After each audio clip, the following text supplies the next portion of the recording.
all on what's been going on in my life. And I've had one question so many times, and that is, where is Piggy? Where is Ash? And how's he doing? And Piggy is living his absolute best life. And I'm excited to catch you guys up a little bit on what's been going on with him. So I actually did a podcast with Sarah Stremming in Cog Dog Radio, in which we went into all of the details about this and kind of talked a lot about why it is that I made the decision for Ash to not live with me and Hira anymore. And so go and watch that podcast, listen to the podcast. It's Cog Dog Radio, and the episode is Capacity with Karishma War. So if you want the full scoop, go and check that out.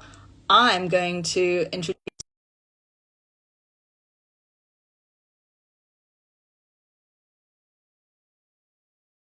Let's see if this works. Instagram's been very glitchy recently, so if it doesn't work, we'll do it tomorrow.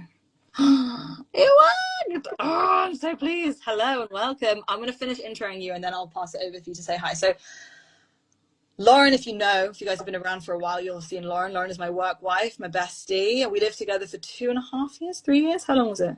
3 years? Three. She is an excellent counter, mathematician. So lived together for many years, and we kind of co-raised a lot of dogs together in our house together for those 3 years. And when Lauren moved out to move in with her girlfriend and into this most beautiful natural space in Ireland, we kind of made a family decision that Pig should go with you and that he wanted to be with you. And like I said, I talk more about it in the podcast, so go and listen to that to learn more. Today, I want to introduce you guys to Lauren if you haven't met her already. And Lauren actually specializes in working with dogs like Pig.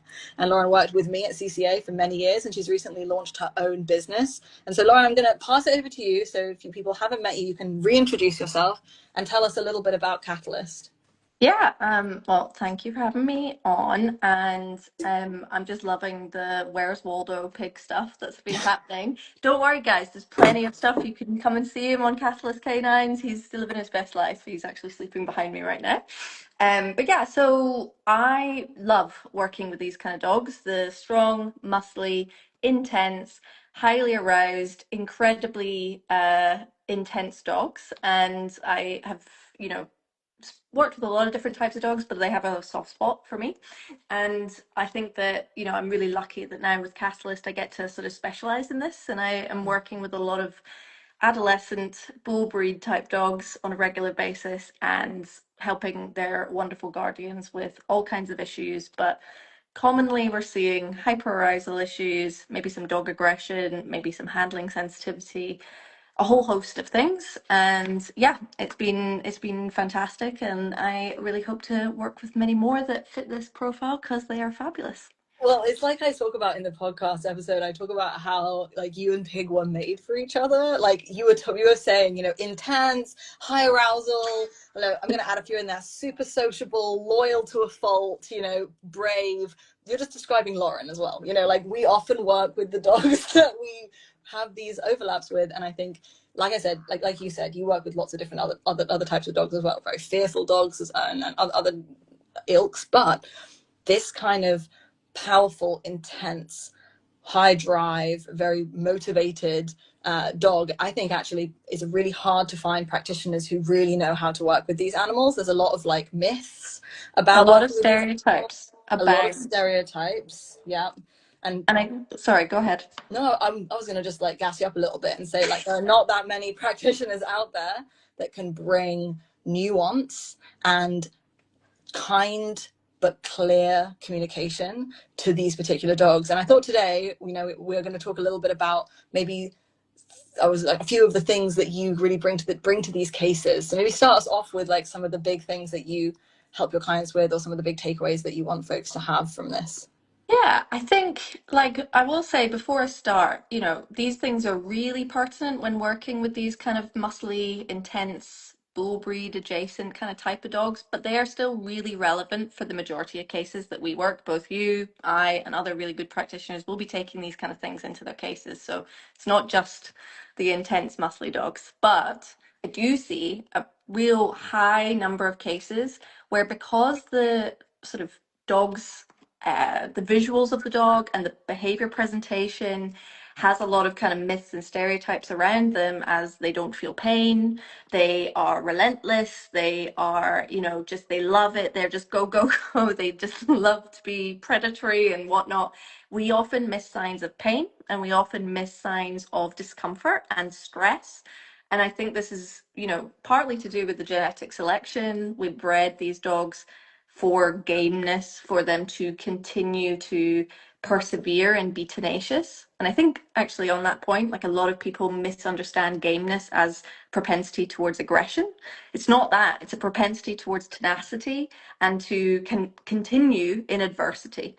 And obviously, when you have a dog that is as strong and as powerful as these dogs can be, and you have that intensity and unwillingness to give up, that in the wrong hands or in the wrong situation can be, challenging, to say the least. And so it's a huge kind of thing, but pain and discomfort is so commonly under recognized, and a lot of the mouthy, grabby, humpy, kind of can't switch off, hypervigilant behaviors I see are really exacerbated or even, catalyzed by the presence of pain or medical issues in these dogs. Right. So I mean, like, these dogs that, from what I've seen in lots of my clients, what you're saying is that, like, they see these animals' distress signals and they misread them, because these dogs, they get big. They tend to get big, like you Stress said. up. They stress up, they hump, they bite. I remember when Ash was younger, literally, we'd have, like, he'd be climbing our bodies, he'd be hanging off our arms, and usually a lot of people would look at that and go, what a fighter, He well, he needs to loves it. tug. He needs some tug, let him tug more. And actually, he was going, help, help, help, help. But we see those behaviors within this demographic as more threatening. And there's a lot of parallels that we could bring that we're not going to talk about, because that's not necessarily the aim here. But there is, like, social components to this as well. There's And, like, class components, there's a there's whole so many bunch of things. stuff. But most importantly is that, because of the way we've bred these dogs, their Deep stress level. signs, yeah, their distress signs, though, are hard for us to see as signs of distress, and often things we want to shut down because they really can be scary for us. And I remember when Ash was younger, on top of this, we have the societal perception these dogs often can't make as many mistakes in public spaces There's a because much we have. higher bar for a dog Exactly. like these dogs than there is for your Chihuahua, your Dachshund. And that's not to say that those dogs shouldn't obviously, be treated with sort of different levels of safety understanding, because when a Dachshund bites, it's a very different picture than when, hello, when a Rayru bites, it's a little bit of a different picture than, when a piggy bites. However, the standard of, behavior that is demanded of these dogs, given the cultural and the kind of class and the all of the different sort of risks involved, is huge. And so I really love supporting guardians who have these kind of dogs, because often they're dealing with potential legal ramifications, they're dealing with a lot of emotional constraints, potential housing issues. It's very, very high stakes if you get it wrong with these kind of dogs. That's exactly right. Like, if she is a bit of an asshole and runs up to someone and is like, "Whiff," They're they're going, like, oh, it's a "Oh my fluffy god, so jump. cute." If Pig does it, it's very, very different. And when we had Pig and Hera together, I always would laugh, because people would cross the street when they see Pig and be like, "Hi, here to Hera, the poodle," and I'd be like, "Flip that."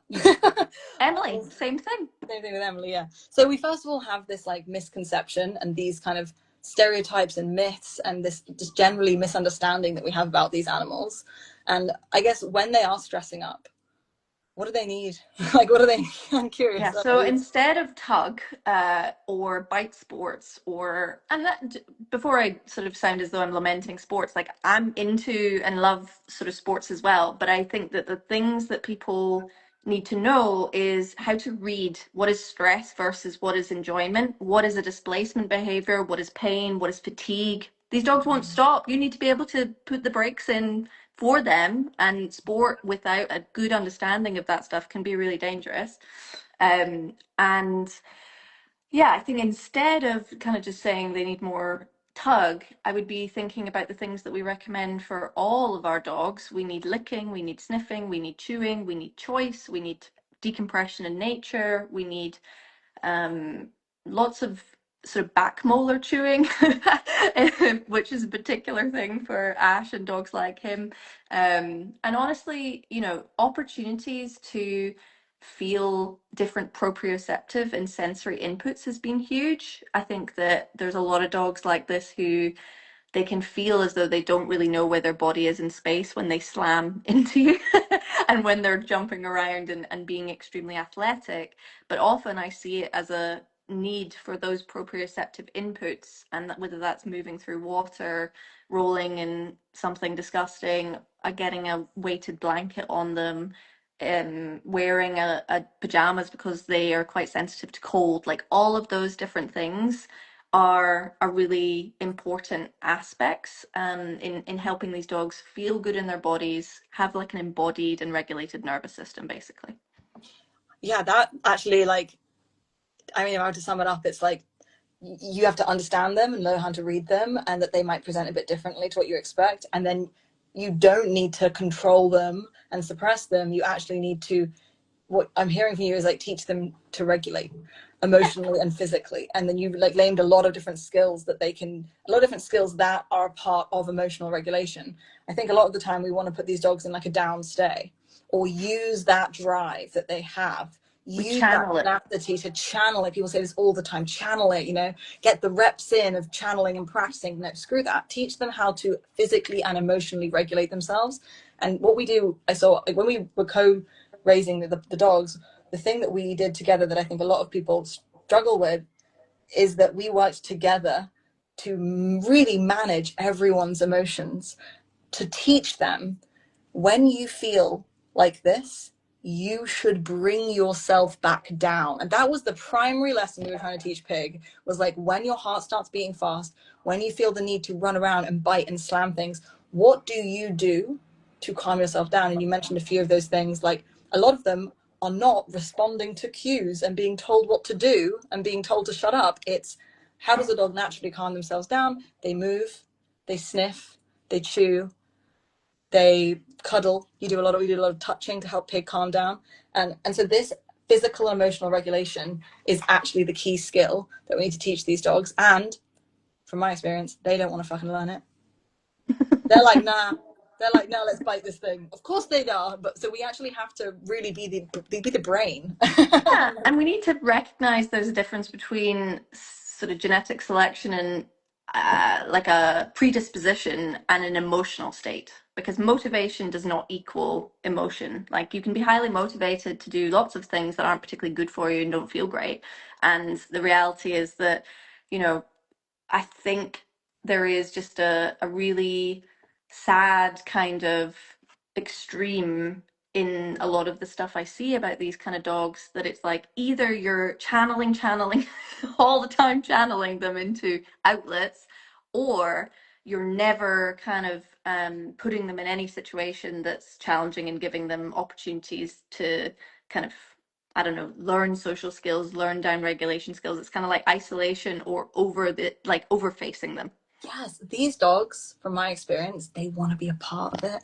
They want They're to highly socially social. connect. They're highly social dogs, and they get into this habit. Often people get into this habit of all or nothing. They're in the crate, or they're silent and quiet, or they're really intense. And that, for me, that emotional regulation piece is going, how do we teach them to regulate themselves? And then how do we set up their day, their week, their month, so that we can allow them to practice this? And for a lot of these dogs, they are highly sensitive, actually.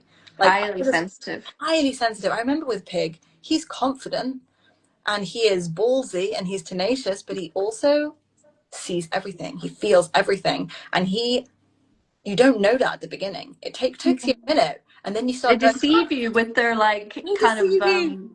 also because often their response to subtle changes can often be the goofy sort of fawning response, and because it's big, it's not seen through the same lens as the like ooh kind of response that you might see in a different sort of like Emily's kind of appeasement is very like, oh, don't hurt me. His is like, don't hurt me. Yeah, Like yeah, all over the literally, yeah. place. Yeah, Emily will be like Um, shaking and obviously scared, whereas Pig will have an erection. and he'll be jumping and mouthing on the couch, you know. And it's sometimes it's harder for us to access empathy for that second picture, and then for us to go, you actually need me to help you come down right now. And I think that's the hardest part, is like, we have to regulate ourselves emotionally and physically if we want them to regulate themselves. And we have to learn that, like, for example, with Ash, God, I remember, like, he would get out of the car like a cannon. Like, he'd just be like, pew, and he would enter the hiking spot, and he'd be like, yeah! He'd be screaming, and then he'd want to cannon out of the car and smash into every dog. And I remember, like, years of his life was just us going, okay, we're going to calm down. We're going to sit here for 10 minutes. When he's feeling a bit calmer, then we'll get him out, and then we'll walk him. But, you know, if he's being crazy, we're going to have to kind of stop and calm him down before we move on. And it's inconvenient. They're a lot. Like, you just can't get away from the fact that when you choose to have a dog like this, and like, let's be frank, like, he's sport bred, like, he's like the kind of like, he's the pinnacle of what He's a that lot. is. However, you know, he it's a lot, and you can't get away from that. And they're very physical dogs, like, in a way that I think a lot of people don't necessarily realize until you kind of live with them and you experience them. Literally, and they can't help it. That's No, it's who literally they are. who he is. Like, so I have a chronic pain condition that makes me very painful sometimes. And one of the things that I struggled with Ash being his sole guardian was that when I was very painful, he just caused me a lot of pain and actually injury, like, over and over again. And I realized, this is who he is. Like, this is really who he is. I remember this, like, kind of, like, yeah, it's just, you often need to kind of honor that and find as much joy in them as possible. And that's part of that, like, I guess, He's yeah. also a lot bigger than most staffies, so that's also a Yeah. part of it. Like, he's enormous, and also like that there's just so much to him that it's just that in big presence. Like, you can't get away from that. Yeah. But for me, it's a blessing, it's a gift. Like, I'm all about it. And so, like, it was very easy to fall in love with him on that part, even though I have chronic pain stuff as well, but it just shows up differently. And it's Yeah. been like, I really love the deep kind of compression that he gives me on a regular basis. But I think it's always, it's always important as well to recognize that the challenges of having a dog that is so sensitive to your own emotional regulation, it will force you to become very good at calming yourself down and learning to not stress up with them, because it sometimes can feel a little bit like a riptide that you've got caught in, and you're kind of following them through this kind of arousal dysregulation madness if you're not careful. No, it's about teaching it often to the team, the two of you together. Yeah. And so, yeah, we have this. Yeah, that definitely is just one of the hugest parts. And sometimes that involves teaching them skills. You know, like, skills can be anything from finding food on the floor, searching for food. It could be sniffing. It could be chewing a thing. It could be all sorts of skills you can teach them. But it's actually less about telling them what to do and more about facilitating their natural emotional regulation, because the way that we keep them in captivity makes this 10 times worse, because they can't just go and regulate themselves. Like, when Pig is stressed, if he has access to this, he will climb on some trees and he will stand in a bog. Yeah. And he goes, I am stressed. I need big body movements. I need proprioceptive input. I need the cold water on my feet. And he knows that. And at some point, a lot of these dogs lose that because they are on a leash. They're in a city. They don't have access to a bog, when they're Or stressed. they're being restricted because of the type of breed they are, even in those environments. And so they're not getting to do a lot of dog stuff because our culture is determined that they're not safe to be allowed that opportunity. And it's a self-fulfilling cycle, yeah. So we've had these first two pieces about these, like, powerful dogs. We have this first piece, which is this just massive cultural misrepresentation and this fact that we struggle to read them. So this first piece I'm getting is, like, understand them for who they are and learn how to read them appropriately. And that could be through, you know, following accounts like Catalyst and watching what you do, loads of really great body language stuff, working with a coach like Lauren who specializes in this and who can look at videos of your dog and tell you what she's seeing. And once you kind of understand them, you can start going, okay, we actually need to teach them regulation, emotional regulation, and like physical regulation, and figure out what that looks like for that dog in the environment they have. What's a third kind of like, I love a 3 points, you know, it's so sexy to have three. Is there a I, third kind of I main guess I would thing? also just say on the kind of like so often I see cases where there's been aversive methods used and sort of quite harmful kind of approaches to these dogs because of the stereotypes, because of this idea that they're so powerful and whatnot.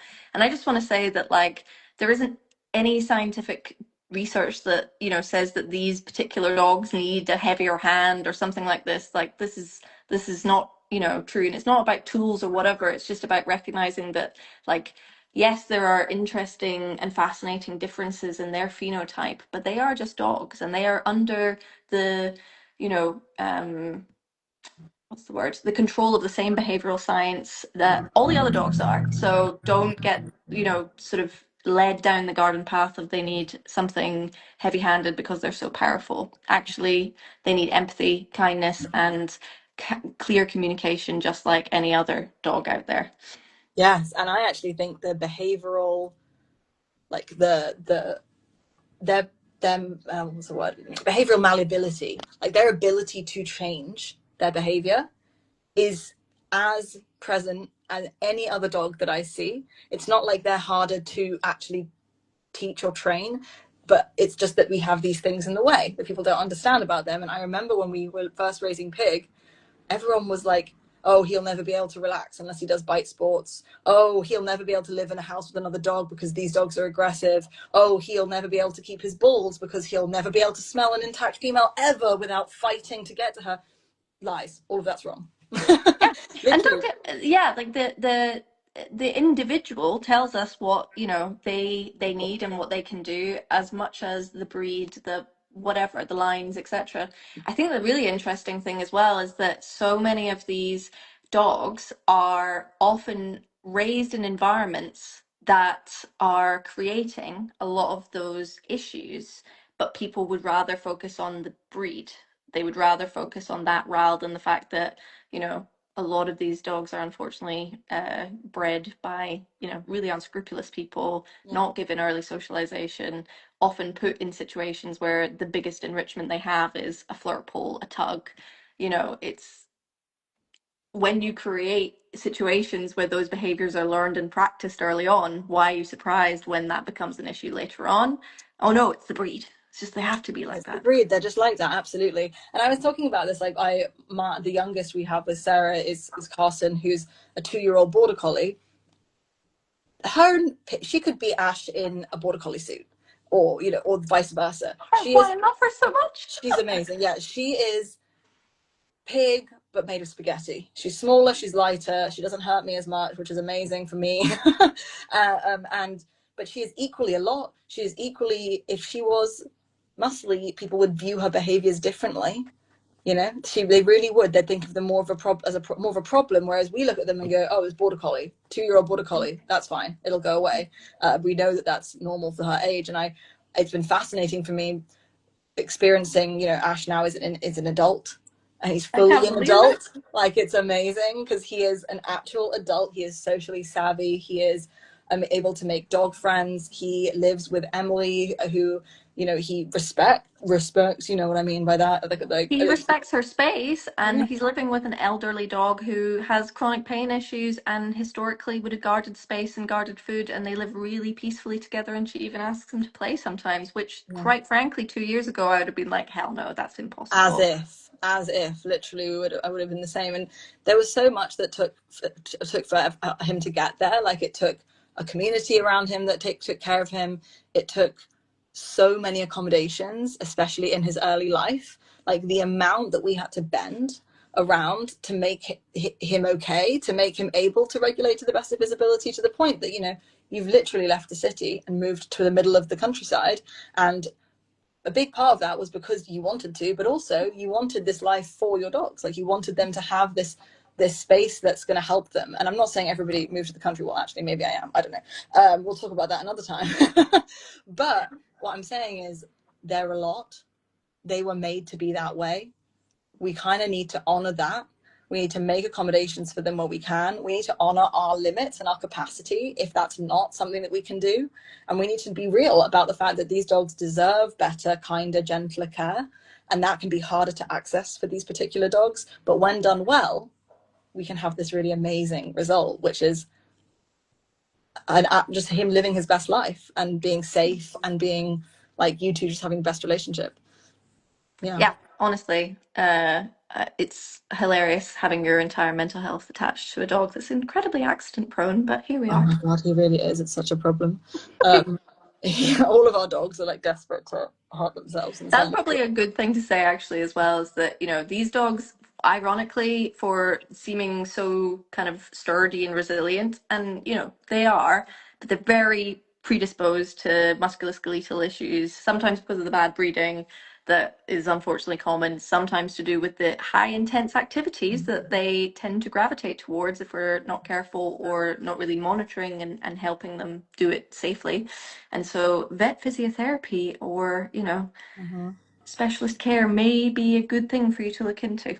Yeah, well, that's all part of the emotional and physical regulation. It's like stop focusing on controlling their behavior and really dive into making them feel safe and comfortable in their body and teaching them the skills that help them Yeah. feel safe and comfortable in their body. So, Lauren, if people wanted to work with you, if they're going, well, I have an intense dog and I need a bit of help and I don't know how to teach emotional and physical regulation, can you please tell me what to do? Lauren, tell people how to find you. Yeah, so I am offering private coaching, which is basically a very intensive service. I'm working with a very small number of people now, which means that I am kind of having your dogs live in my head most of the time. And I work with folks virtually, so anyone around the world, welcome to come and check us out. I start with an initial consultation where I get to know you and your dog and kind of understand what the problems or the issues are and kind of create a very tailor-made plan. And then I tend to work with folks in weekly coaching intensively for a few months normally. And honestly, I would just love to work with as many of these kind of dogs as possible. So I'm all here for you guys. My virtual sort of coaching is, involves a lot of homework, a lot of tailor-made kind of plans that are based on your dog rather than, a cookie cutter sort of formula. And I am incredibly passionate about giving people advice that is not only effective but is actually accessible for them in their circumstances. And I recognize the emotional issues that this sort of stuff can bring up. So if you are looking for someone that is empathetic and ethical and effective, I'm your gal. 3 E's. That's great. Yeah, fantastic. So you guys go and follow Lauren at Catalyst Canines. Stop asking me how Pig is. Go and And look.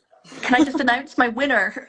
Oh I was yes, doing a announce your winner. giveaway. Yes. I was doing a giveaway for an initial consult, and the fantastic winner is Bertie, Moo, and Kai. So I am going to reach out to you personally and set that up. So well done, and thank you everybody who Congratulations. joined it.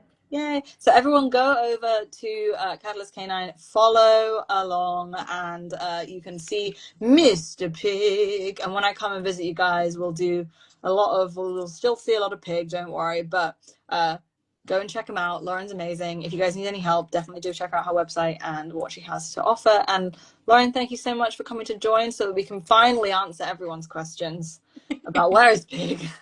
Don't worry, guys. He's having the Don't best. worry, guys. He's living his best life, and Auntie Karishma is still gonna be coming and loving. So you'll get all the Yeah. piggy content. It's like, gay family, it's just interchangeable, it's fine. Like this is how we kind of, You we're a find queer people their community. dogs. This has always been the I way. have a skill of finding people their dogs, guys. This is actually a thing that I've done so many times. It's like my weird power that I bring Some dogs to witchy dog people. guardianship I stuff. am the dog fairy, like got dog fairy dog father. I don't know. All right, we'll stop now before it gets more unhinged. I'll see you later, love. Thank you so much. Bye. Bye, everyone.